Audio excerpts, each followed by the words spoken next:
this video, I'm gonna show 5 common shots that surprisingly many players still play wrong, explaining how to play them properly.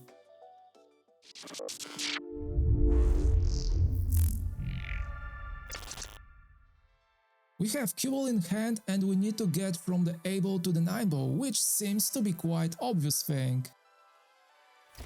However, I have seen this many times where amateurs try to leave straight in shot on the 8 ball and draw the cue ball directly towards intended area. And what is very interesting, so often they play unintentional stop shot instead, leaving more difficult shot on the 9 ball.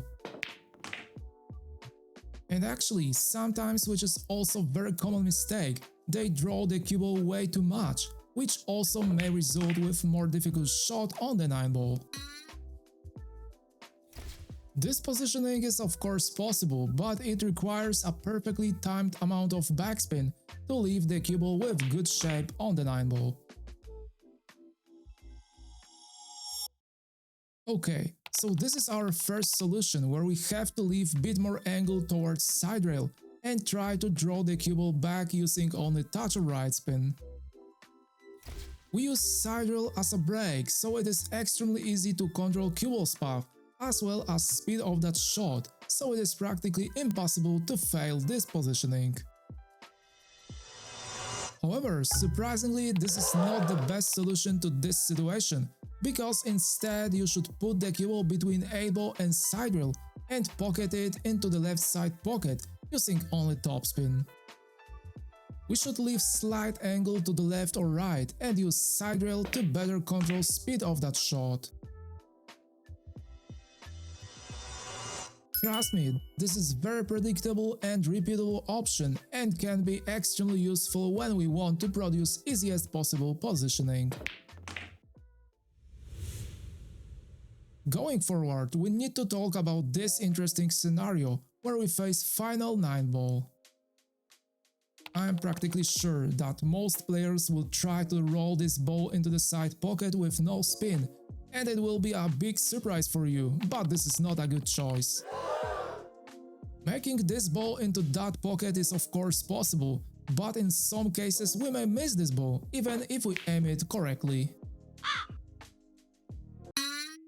And this is because if we attempt a thinner shots, especially with low speed, there is a quite high risk of cut-induced throw factor, which means that cue ball pushes the object ball just tiny bit to the outside. However, we can very easily prevent it and reduce cut-induced throw in 2 ways.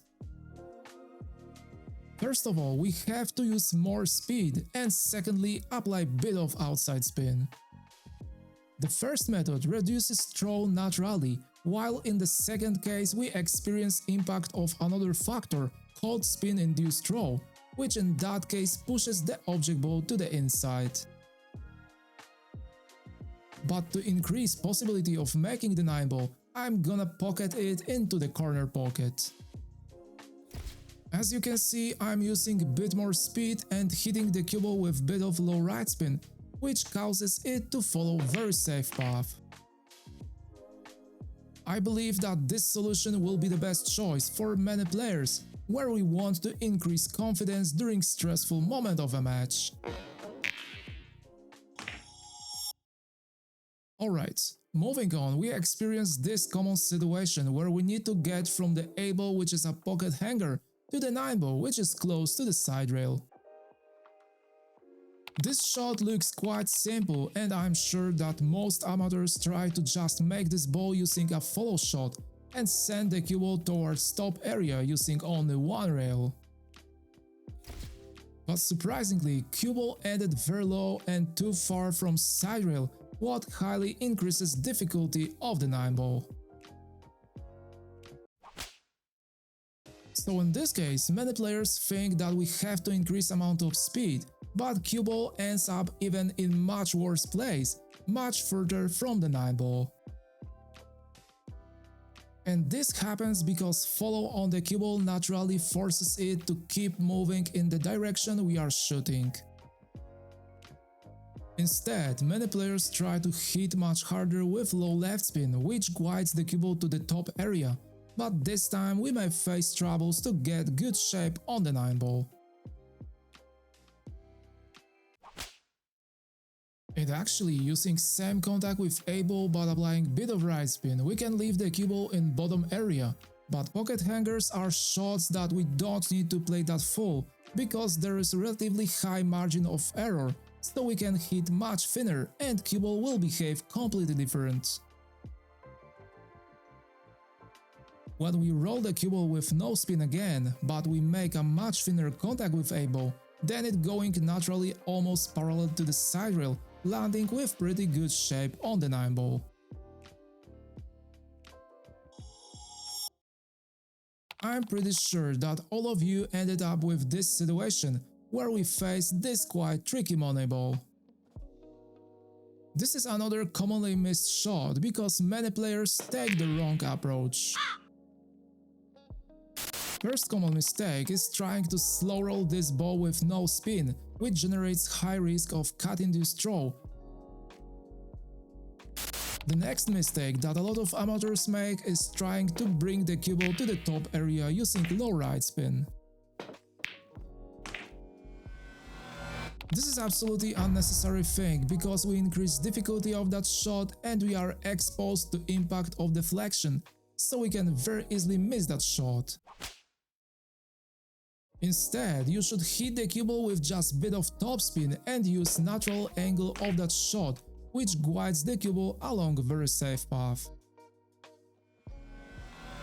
However, at this point we may face another problem, because if 9 ball hit rail first relatively high, then it can stay on the table.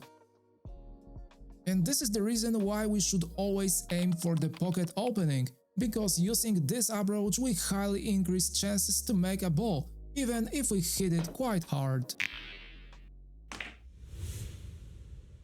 I have seen countless times players who messed up this shot, and that is the reason why this situation is on this list. We face this very thin cut shot on the 8 ball and we need to get to the 9 ball, which is located close to the foot spot. Think for a moment how many times you have tried to cut this ball using a lot of left spin to land on the right side of the 9 ball.